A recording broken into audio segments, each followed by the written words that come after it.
യോഹന്നാൻ 6:35 യേശു അവരോട് പറഞ്ഞത്, ഞാൻ ജീവൻ്റെ അപ്പം ആകുന്നു. എൻ്റെ അടുക്കൽ വരുന്നവന് വിശക്കയില്ല, എന്നിൽ വിശ്വസിക്കുന്നവന് ഒരു നാളും ദാഹിക്കയുമില്ല.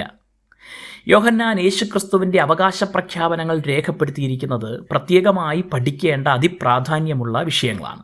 യേശു ദൈവമാണെന്ന് സ്വയം അവകാശപ്പെട്ടിട്ടില്ല എന്ന് പലരും വാദിക്കാറുണ്ട്. എന്നാൽ ദൈവത്തിന് മാത്രം അവകാശപ്പെടാനുള്ള നിരവധി കാര്യങ്ങൾ അവിടുന്ന് പ്രഖ്യാപിച്ചിട്ടുള്ളത് യേശു ദൈവമാണെന്ന് അടിവരയിടുന്നു.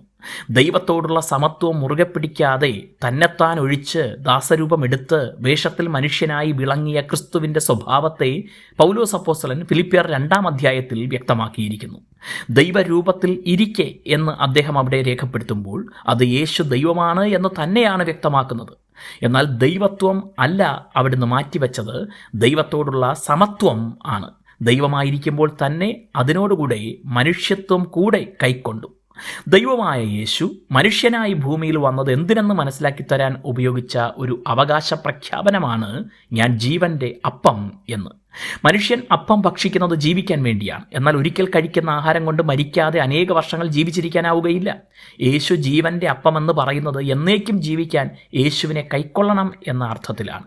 യേശുവിനെ തന്നെ വചനം എന്ന് യോഹന്നാൻ ആദ്യമേ വ്യക്തമാക്കിയതിനാൽ ആത്മാവിൻ്റെ അപ്പമായ വചനമായ ക്രിസ്തുവിനെ സ്വീകരിക്കണമെന്നും അവിടുന്ന് അരുളി ചെയ്ത വചനങ്ങൾ അനുസരിച്ച് ജീവിക്കണമെന്നുമാണ് നിത്യജീവൻ പ്രാപിക്കാൻ ആവശ്യമായത്.